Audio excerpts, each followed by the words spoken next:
2, 1, 0.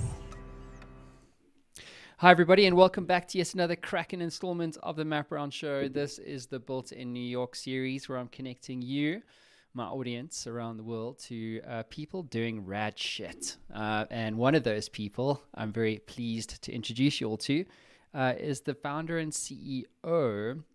Her name's Leslie Burrell, firstly, and she's doing amazing things with this brand called Carefully, or the Carefully app. Leslie, welcome to the show. Hi, thanks for having me here today, Matt. I'm excited to chat with you. No, it's going to be a great conversation, doing something pretty unique from my perspective. But as always, I'd always ask my guests to give us a little bit of their backstory and give us, their version of the elevator pitch, so to speak. So why don't you kick us off, take the reins from me, and we'll take it from there. Sure. So I can tell you just a little bit about myself. I grew up in Texas with a Jewish mom and a Cuban father, and I moved to New York back in 2003. So I consider myself a New Yorker, but I'll always be a Texan. I'm also very much Cuban at heart. So I have all of those things going on in my life. What brought me to Carefully? I'm a single working mom living in New York, trying to survive. Back in 2016, my son was 3 years old, and he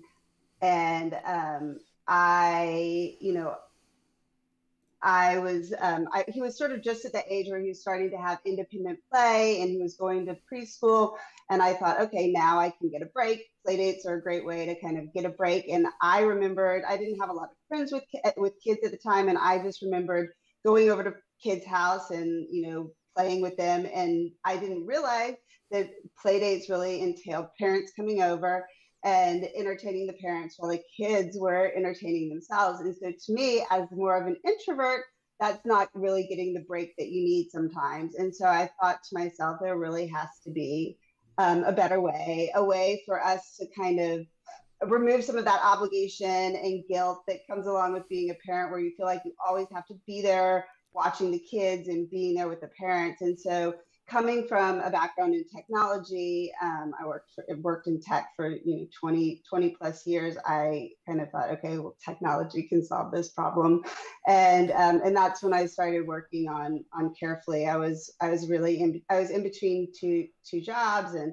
I wanted to exercise some different muscles too, and so I got to work on Carefully and started exploring that solution where parents can connect with each other and build trusted networks and start exchanging care, thinking that if there was a technology platform that could help make it okay to not always be there, then that would be a good way to kind of put that in place. And that's sort of the way that we start. I kind of explain it in my origin story in summary as like, I'm an introverted mom with an extroverted kid.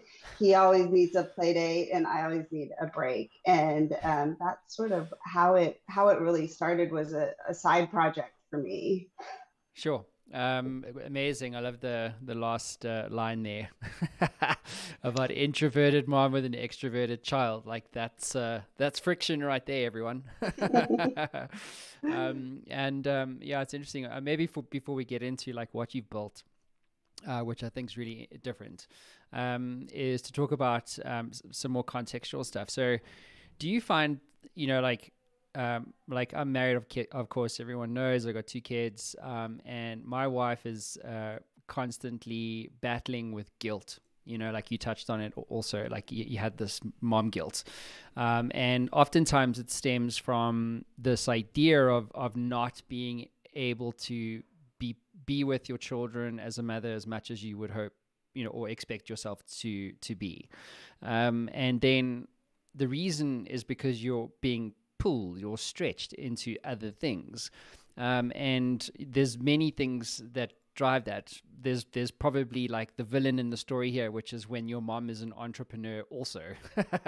You know what I mean? Like you could be working in a nice job, like, you know what I mean? Like you have other options, but you're like, no, I'm going to be an entrepreneur, which is as everyone knows, it's super, super challenging. Time is just like, there's no such thing as balance. So I'm curious to get your view, Leslie, about how are you managing this? Like, how are you basically a single mom building a business and a successful one too? Like, how do you manage the time commitments, you know what I'm saying? Like, and the expectation of that you put on yourself and the pressure that you put on yourself to be, present with your kids and spend time with them and all that kind of stuff. How did you, do all of that successfully? Yeah, I mean, I think it's interesting. First of all, I think the villain is actually society, and society putting that expectation on us to be everything to our kids and everything to everyone.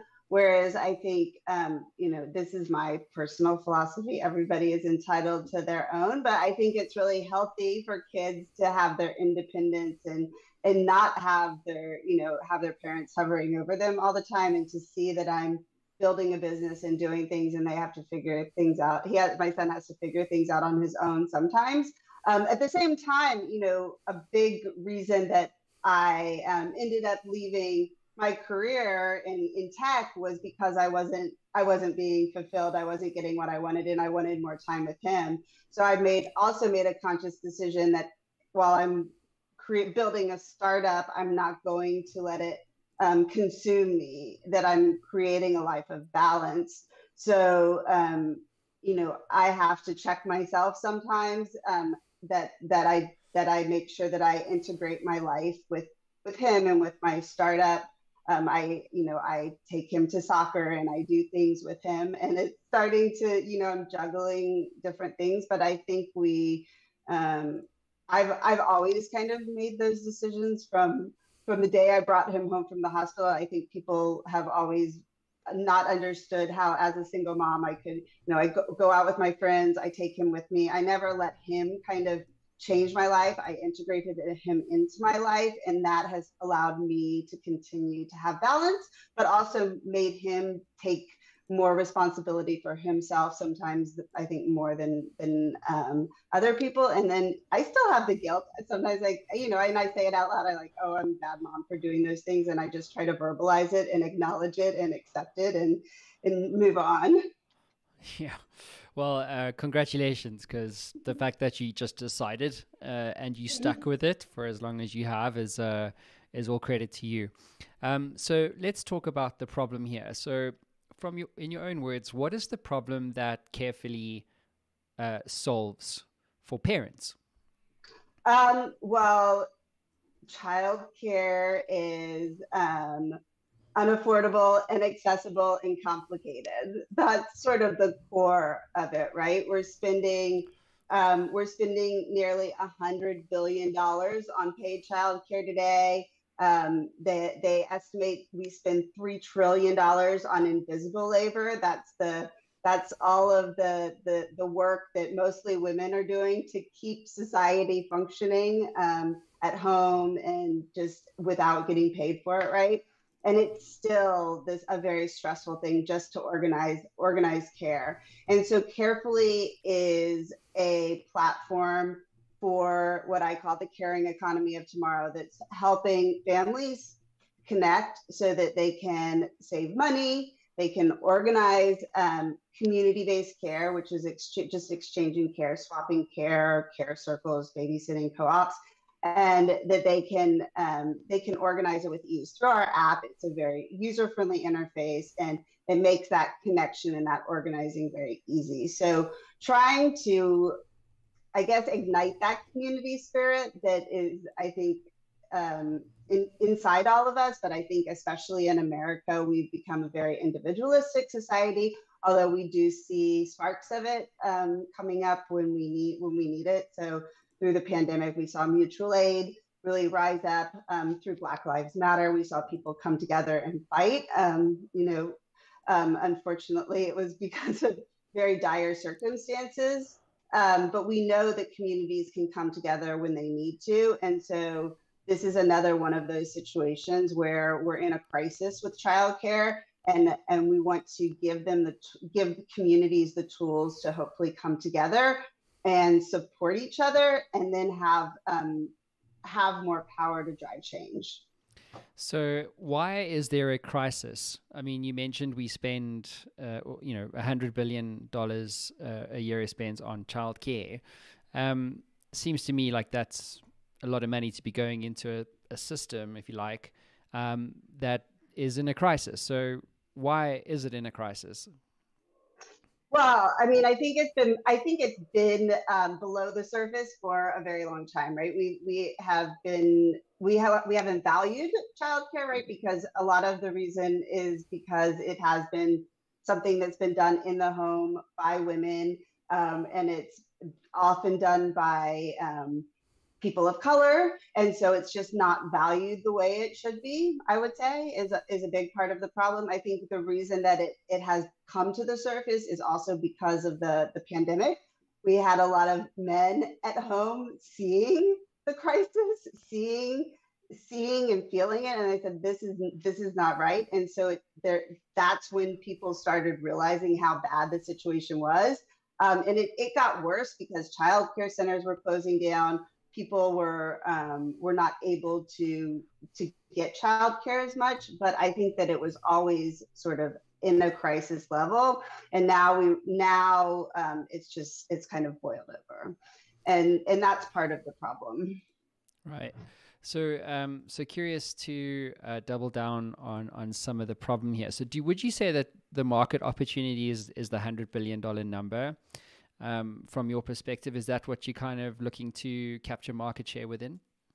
I think it's the $3 trillion. To be honest, it's not especially with Carefully, because Carefully is very much about the people that are doing that invisible labor already. People that are using their friends and family network. They're not necessarily in a position to utilize the paid care. They don't have access to it, they can't afford it, or they don't trust the system.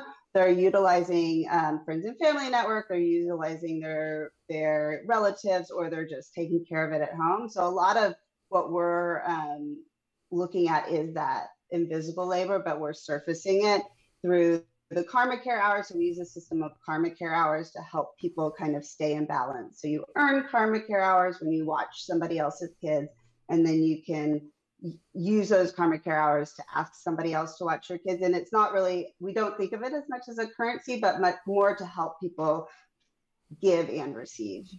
Right. So is karma care like a currency, so to speak? Well, that's what I was saying. We try not to think of it as much like a currency because we don't want people to hoard it. We want people to stay in balance. Right. Okay. So the thing for me, right, being a parent myself, that I'd love to get your view on is trust. Like we've just moved to, my backstory does everyone now. So I moved to the States like 3 months ago, and like we don't have, like we've lost all of our support network, right? So people move, like you change for a job, then some people get divorced, and like we don't have that support system anymore. And so my wife put this post out, and she was like, "Yeah, like we need someone to come, sit for that, so we can go back and actually spend 1 fucking hour together on our own." You know what I mean? And so you need help. Problem is, it's like, how do you know who to choose? And this is like your entire like of all the things you can outsource, like the childcare bit is the one thing that's like you got to be pragmatic, you got to take your time, and you got to trust these people, like, because they're literally holding your legacy and the things you care most about, and they have them in their care. Makes sense. So how does Carefully like solve this trust issue, like the right person, and what I mean, like how do you know how to trust, like figure that out? Yeah, I mean, this is actually when I was thinking about talking to you, trust is absolutely one of the big challenges that we're thinking about a lot now for different reasons. Everybody's definition of trust is different, especially when you're talking about this child care exchange. I think it's very different when you're thinking about the paid care. When you go on to say care.com and you're hiring a sitter, you might do a background check, and then you might check their references. In in Carefully's model, I equate it more to the parents at school, right? If your kids are having a play date with somebody else, somebody at school, you don't go run a background check on them necessarily. Some people might, but typically you don't do a background check on the people that your kids are going to school with. And so and also a lot of times the communities that we're prioritizing, right, they're the lower middle income communities, people that have been traditionally marginalized, overlooked, under resourced, and so they've been often they often have a distrust of the justice system. They've been over policed, and often have a higher number of arrests and convictions. So the background checks are also going to reflect that, right? And so being sensitive to that is a challenge in how we think about trust, but something that and so I think that those two aspects mean what we focused on more initially in our product is saying, like, you should build trust the way that you build trust with other parents in your community, which means these should be people in the community that through school, through church, through through sports organizations, and you should build trust that way. You should get to know them first by meeting together, seeing how your kids play together, having a play date together, and then start exchanging care. And then now, as we're expanding into businesses and in larger organizations, I think those businesses have a different set of concerns, which is like liability and risks and things like that. And so we are looking at how do we start to introduce these background checks in a way that is thoughtful of the communities that we're serving and not just serving the interests of the businesses. And so we are looking at partnering with some background check services that think about it in this way.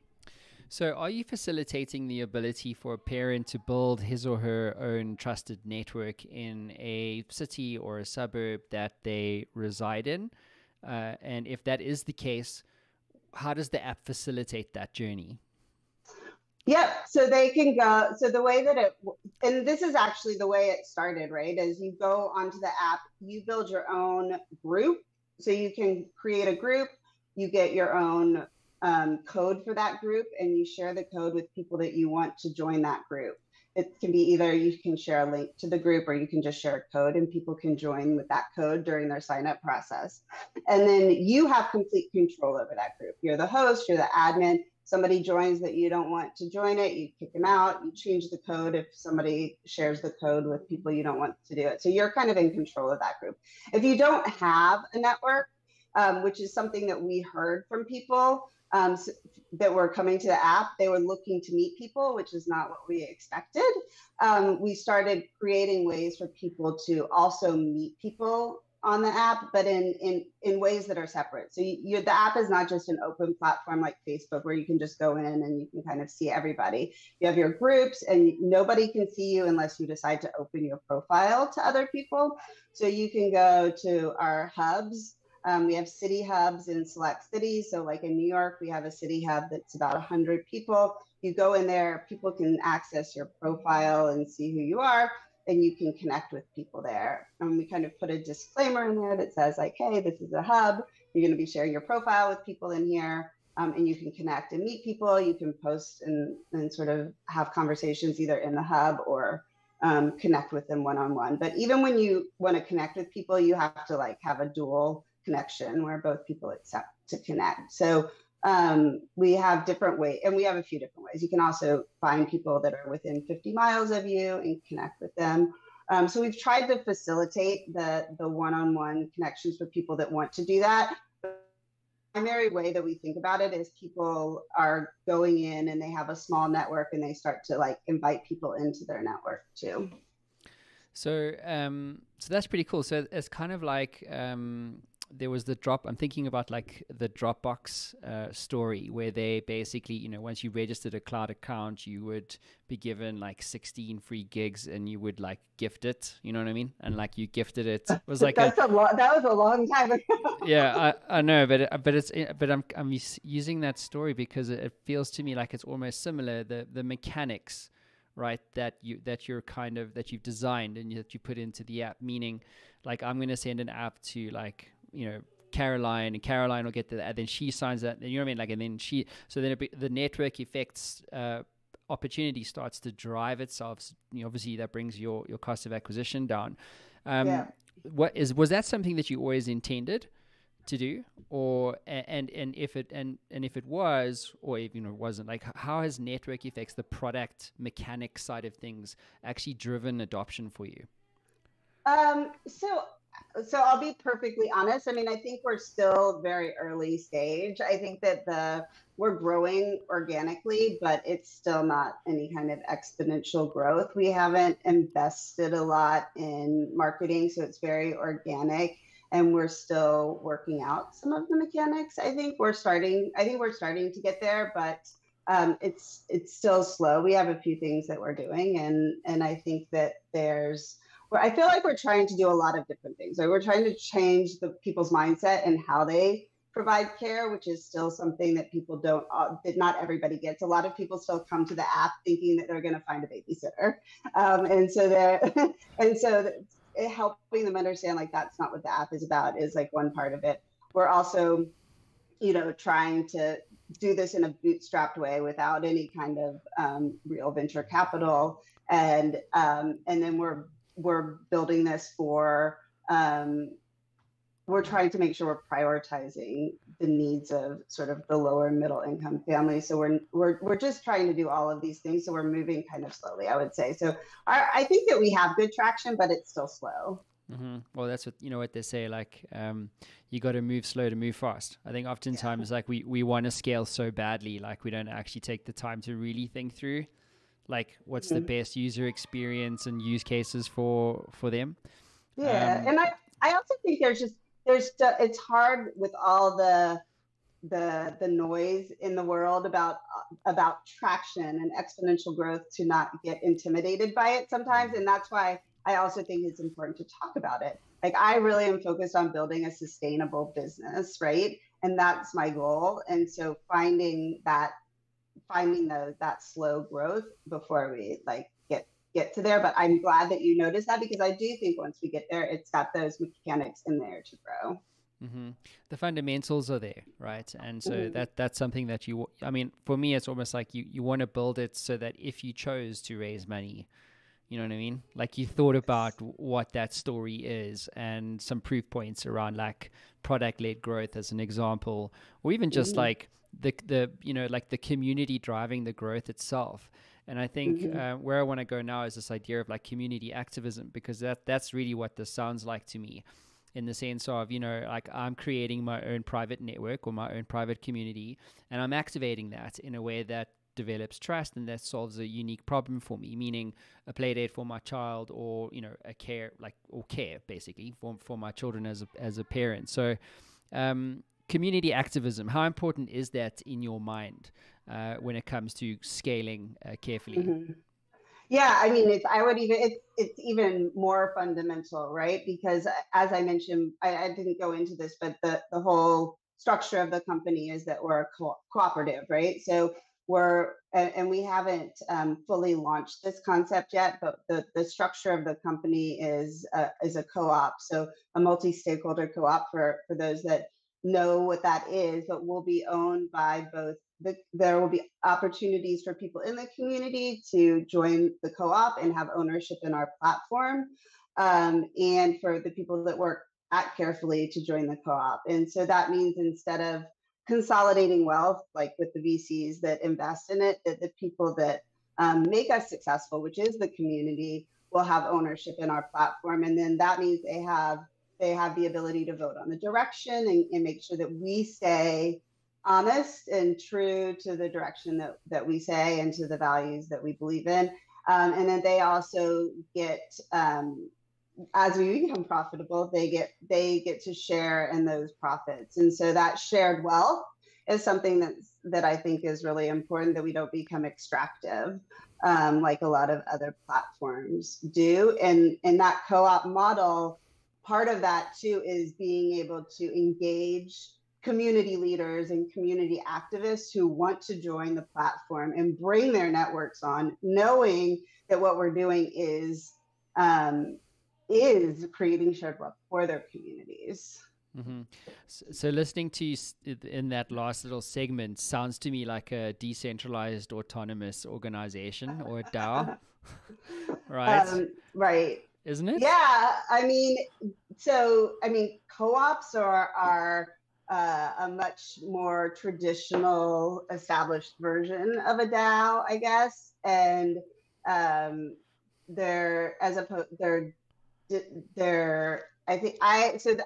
so I'm not into DAOs, so I can't speak to all the intricacies of a DAO, but I think that the idea of a co-op is that you're empowering the members. So there's a lot of similar principles that are applied to DAOs, that co-ops have been established for a very long time and are very successful. There's a lot of successful co-ops in the world that you can point to, and DAOs are sort of just getting started, and there's a lot of hype around them.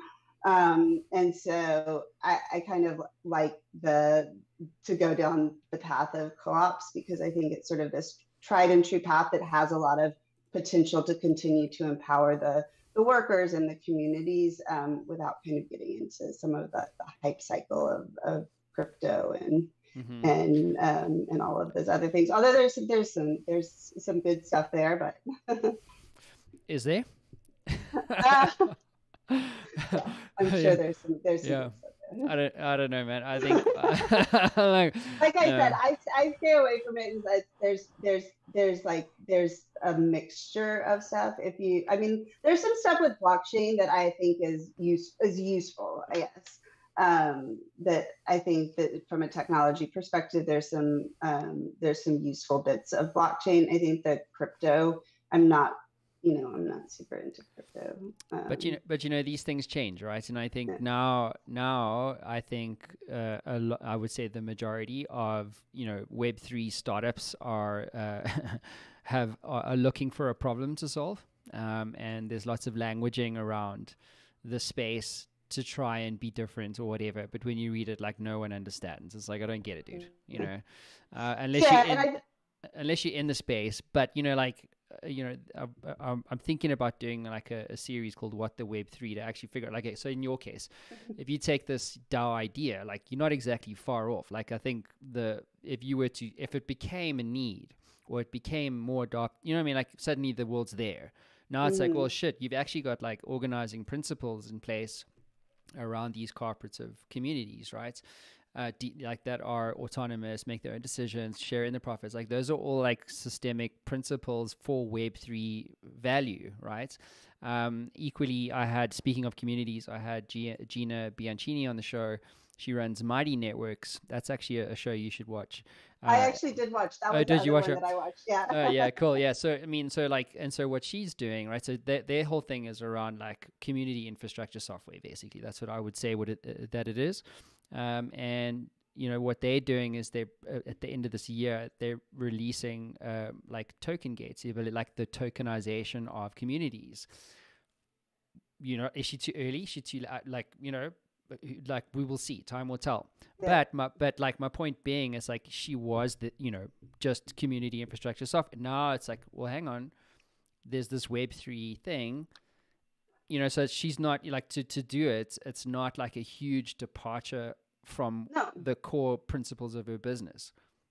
Right. And we're in Carefully is what they call a platform cooperative. So platform, and I think there's like a traditional cooperative. There's like a worker cooperative or a farmers cooperative that's on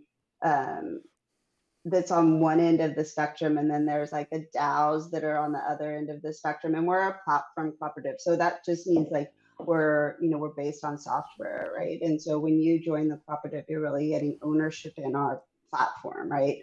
And you're helping to support the platform, whether you're an engineer, or you're a community manager, or different parts of the software stack and process. But I think, to me, the challenge with DAOs is they take anything that's dogmatic or takes things to the extreme, I think, is a challenge, right? When you do things to such an extreme and in all at once, it becomes a little bit chaotic, and that's what I see with a lot of DAOs, and a lot of them conceptually I think are really fascinating, but making them work from 0 to 100 without the learning is difficult. Yep, I agree. So quickly, I want to talk about employers. So on your website, you have a page here for employers. And the idea is to connect and empower employees through a company-centric care hub, which is very interesting, right? Like I was listening, I can't remember, I was watching a podcast, listening to a show, and they were talking about, it was about, I think it was Arthur Woods, and I think it was, anyway, about diversity, equity, and inclusion. And if you think about like corporates, like if you're pregnant or you've just had a baby and you're breastfeeding, like, you know what I mean? And like you also have to get this balance thing right, but now you're in a corporate space, and employers haven't historically really accommodated things like breastfeeding rooms. You know what I mean? Like da. So, so what's your intention here around the employer segment of Carefully? So, there's a big opportunity. So, first of all, there's a big opportunity, as you mentioned. A lot of employers don't offer childcare benefits today for a variety of reasons. Childcare benefits are expensive, and not all employers can afford them, is one reason. And depending on what the childcare benefit is, sometimes they subsidize paid, like Bright Horizons or Care.com. They might give you a subsidy for any kind of paid care. So there's different types of models that they have for that. And even when they do that, again, you run up against different issues. So a lot of employees don't take advantage of the benefits that employers do offer for some of the reasons that I mentioned before. Either they don't live in a place where it's convenient for them to take advantage of that care. They don't trust the systems. They trust their friends and families and their neighbors, and they don't want to leave their kids at a daycare center that's part of a system that's hasn't really been good to them. And then the other big reason is a lot of employees, work, either they're shift workers, part-time workers, they work non-standard hours. They can't take advantage of these centers because they don't support the hours that they work, or they can't take advantage of the benefits because they're part-time workers.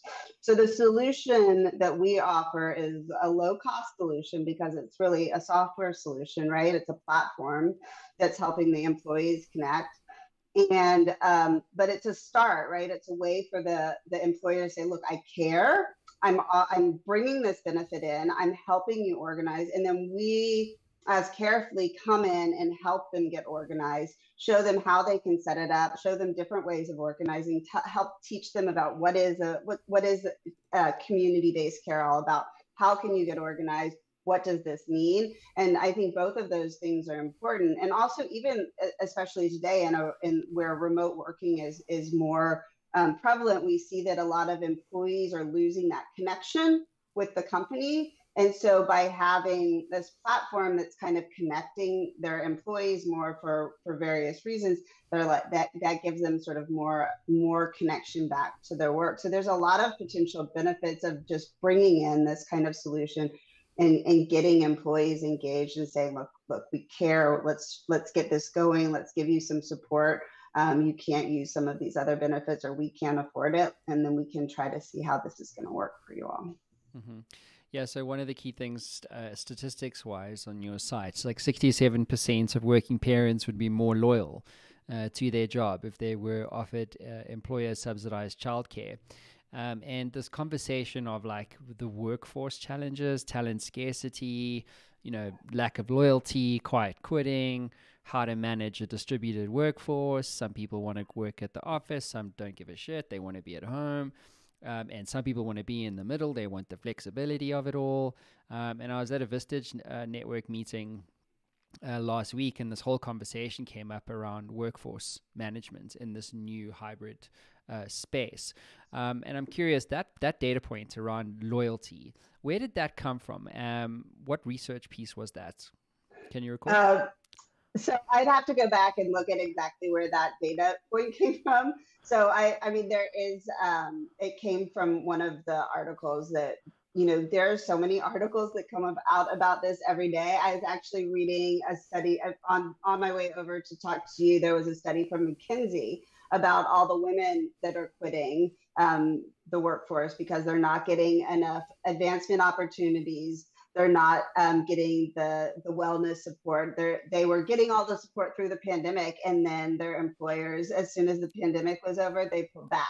And so now they're quitting and going and looking for, and these are people in leadership roles. So I'd have to tell you afterwards where that one came from, but I can guarantee you that I read new articles every day about it. Yeah, no, it's more about the research that I'm curious about, not necessarily like that one piece. And you touched on that, right? Because I think one of the things that I heard about from the pandemic was like divorce rates that were like skyrocketed because you were like stuck with this person. And you were like, I'm not really that into you. Yeah, when you're stuck with them for 2 years, and you don't get an escape for sure.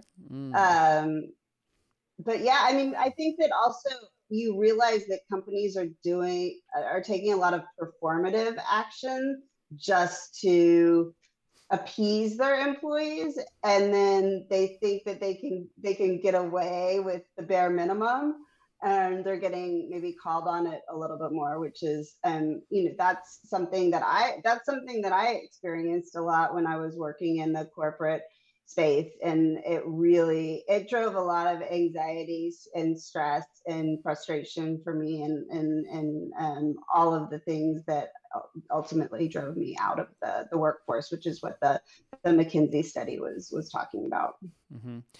Leslie, what's your vision for this? I mean, what kind of a contribution are you hoping to make to society?